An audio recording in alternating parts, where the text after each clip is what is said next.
आज हम कार्बोहाइड्रेट के प्राप्ति के साधन के डिस्कस करेंगे। What are the sources of carbohydrate? Carbohydrate जो है हमारे शरीर को 55 to 60% जो एनर्जी है we get from carbohydrate rich foods.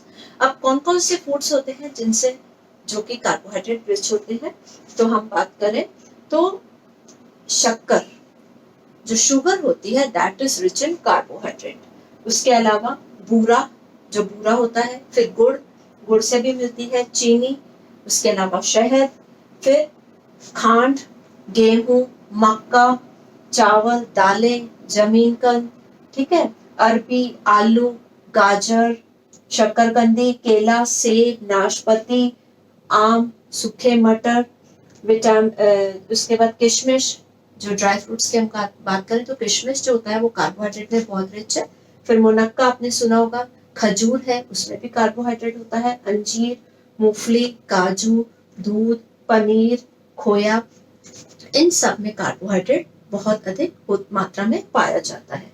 यानी कि हम बात करें तो हमें 70 to 90% भारत में जो लोग हैं वो अपनी एनर्जी जो है कार्बोहाइड्रेट से ही प्राप्त करते हैं। यानी कि उनकी जो अगर हम डाइट देखें तो उसमें आपको मेजॉरिटी में ये ही मील्स दिखाई देंगे, वो इतना ज्यादा कार्बोहाइड्रेट रिच फूड लेते हैं। अब हम देखें कि कार्बोहाइड्रेट के क्या कार्य हैं, कार्बोहाइड्रेट हमें क्यों जरूरत है अपने डेली डाइट में इंक्लूड करने की। तो सबसे पहले कार्बोहाइड्रेट का कार्य है शरीर को ऊर्जा देना। दैट वी नो कि we get 45 to 50% calorie from carbohydrate. यानी कि हमें अपनी डाइट में कार्बोहाइड्रेट को रखना, इंक्लूड करना बहुत जरूरी है क्योंकि हमारे को उससे एनर्जी प्राप्त होती है। सेकंड इसका कार्य है प्रोटीन का ऊष्मा के रूप में व्यय कम करना या रोकना। इसका क्या मतलब हुआ कि we get 45 to 50% energy from carbohydrate and 15 to 20% आपको प्रोटीन से मिलती है। लेकिन अगर हमने कार्बोहाइड्रेट नहीं लिया, डाइट में कम हुआ, तो हमें एनर्जी कहाँ से लेनी पड़ेगी? प्रोटीन से। तो अब प्रोटीन की जो से हमें जो एनर्जी है उसको कम करने के लिए हमें कार्बोहाइड्रेट रिच डाइट लेनी है। इसका रीजन क्या है कि प्रोटीन का काम क्या है? शरीर की वृद्धि करना, ग्रोथ ऑफ बॉडी। लेकिन अगर हमने कार्बोहाइड्रेट नहीं लिया तो प्रोटीन क्या करेगा? हमारे शरीर को ऊर्जा देगा और अपना जो उसका मेन कार्य है शरीर की वृद्धि वो रुक जाएगा। तो प्रोटीन का जो मेन कार्य है शरीर की वृद्धि करना, उसको स्वतंत्र रूप से करने देने के लिए हमें कार्बोहाइड्रेट रिच डाइट लेना बहुत जरूरी है। यदि आपने कार्बोहाइड्रेट नहीं लिया और पूरी आप डिपेंडेंट हो गए प्रोटीन पे, तो प्रोटीन को अपना दोनों कार्य करने पड़ेंगे, एनर्जी भी देनी पड़ेगी और शरीर की वृद्धि भी देनी पड़ेगी। इसलिए दोनों में बैलेंस बना के रखना बहुत जरूरी है। तीसरा इसका जो कार्य है वो है शरीर में वसा की उपयोगिता को बढ़ाना।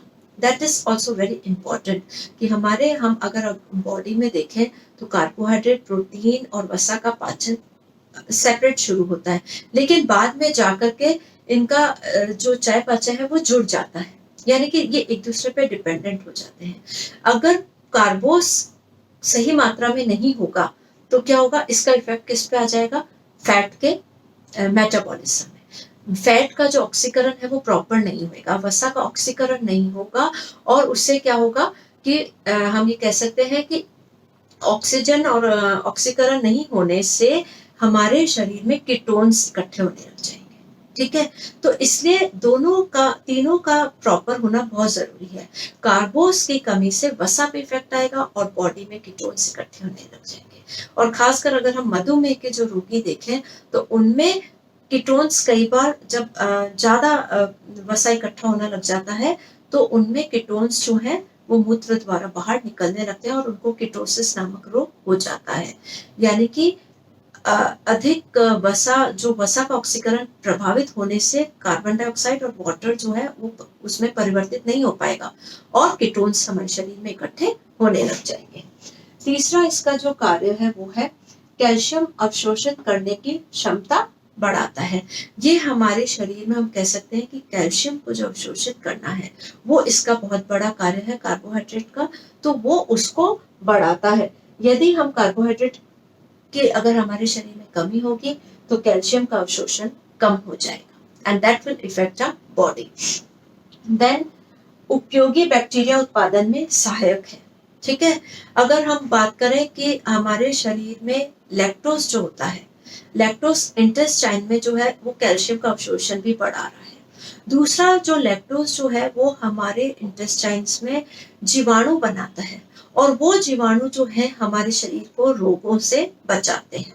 तो एक तरह से हम ये कह सकते हैं कि ये हमारे इंटेस्टाइन्स में इस तरह के जीवाणु बनाता है जो कि रोग उत्पन्न करने वाले जीवाणु होते हैं उनको नष्ट करता है। तो इसका ये बहुत कह सकते हैं कि इम्पोर्टेंट वर्क है कि ये उपयोगी जो बैक्टीरिया है जो हमारे शरीर के लिए उपयोगी है उनका निर्माण करता है।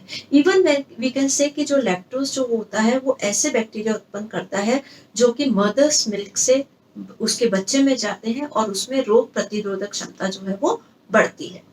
देन इसका एक कार्य और है, रेशे युक्त सेलुलोज जो होते हैं वो हमारे पेट को साफ करते हैं। यानी कि कार्बोहाइड्रेट्स जो कि सेलुलोज होते हैं वो हमारे पेट को साफ करते हैं, हमारा जो पाचन सिस्टम है उसको प्रॉपर बनाए रखते हैं। और ये हम कह सकते हैं कि ये जो रेशे होते हैं, सेलुलोज होते हैं, कार्बोहाइड्रेट्स होते हैं, ये हमारे कोलेस्ट्रॉल लेवल को भी कम करते हैं, यानी कि हमें हृदय की रोगों से बचाते हैं। और आजकल तो ये स्टडी हो रही है कि ये रेशे वाले भोजन लेने से कैंसर से भी लोगों का बचाव हो सकता है। यानी कि हम ये कह सकते हैं कि कार्बोहाइड्रेट से कैंसर का बचाव और हम कोलेस्ट्रॉल कम होना, पेट साफ होना, इस तरह की बहुत सी बीमारियों से इससे हम प्रोटेक्ट हो सकते हैं। लेकिन अगर हम देखें कि कई बार हम इसकी अधिक मात्रा में लेते हैं, कमी होएगी तो क्या होगा? पहले हम कमी को अगर डिस्कस करें, कार्बोहाइड्रेट रिच आप डाइट कम लेते हैं तो क्या होगा? क्योंकि प्रोटीन पे इफेक्ट आ गया तो शरीर की ग्रोथ नहीं होएगी, वृद्धि नहीं होएगी, कमजोरी आ जाएगी, विटामिन बी कॉम्प्लेक्स प्रॉपर नहीं बन पाएंगे हमारे शरीर में।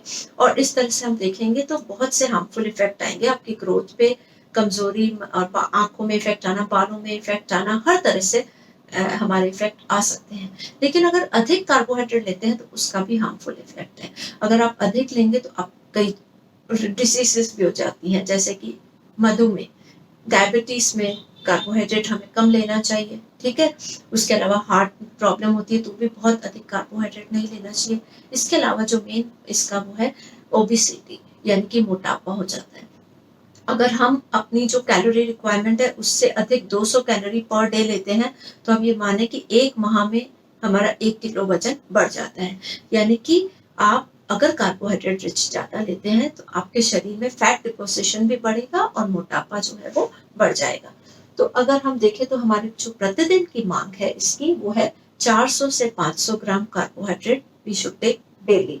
उससे अधिक अगर हम लेते हैं तो वो हमारे लिए ओबेसिटी का कारण बन सकता है। तो at least we should take 400 to 500 gram carbohydrate from our food sources. अब हम डिस्कस करेंगे इसका पाचन, कार्बोहाइड्रेट का पाचन कहाँ होता है।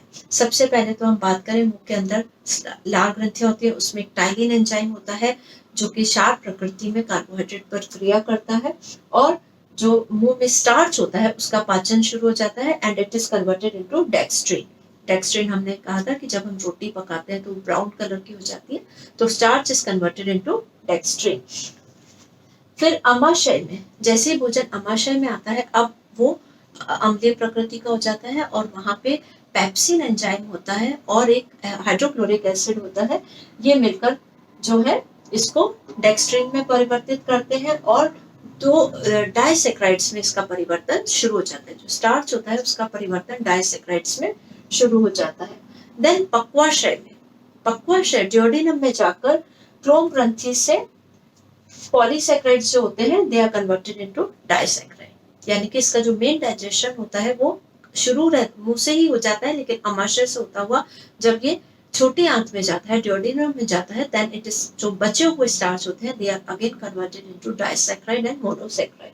और छोटी आंत में जाकर के ये पूरी तरह से पच जाता है, it is converted into monosaccharide.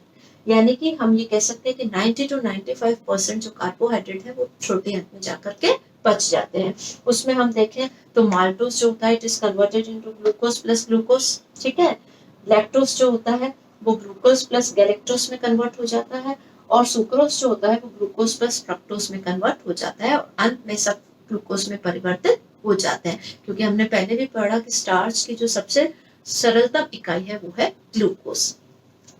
अभिशोषण यानी कि इसका एब्सॉर्प्शन जो होता है वो छोटी आंत में होता है। छोटी आंत में जो उसकी दीवार होती है वहां पे रस अंकुर होते हैं, विली होते हैं, वो कॉन्ट्रैक्शन से उसमें से रक्त निकलता है और रक्त इसको अपने अंदर अवशोषित कर लेता है ग्लूकोज को और उसको यकृत की ओर ले जाता है। यकृत में जो एक्स्ट्रा ग्लूकोज होता है वो ग्लाइकोजन के रूप में स्टोर हो जाता है। जो भी हमें ग्लूकोज जितनी हमारे शरीर को आवश्यकता होती है उसको हम कंज्यूम कर लेते हैं और जो एक्स्ट्रा होता है that is stored in the form of glycogen in our liver, और जब हमारी जरूरत होती है that glycogen is converted into glucose. तो इस तरह से हम देखेंगे कि हमारे शरीर में कार्बोहाइड्रेट्स की कितनी अधिक आवश्यकता होती है। हमें जो अपनी ऊर्जा है उसका ध्यान रखना चाहिए कि 55 to 60% we should get from carbohydrate, 15 to 20 from protein, and rest we should get from bus fatty acids या fats. That will be the fat chapter we will discuss in our next class.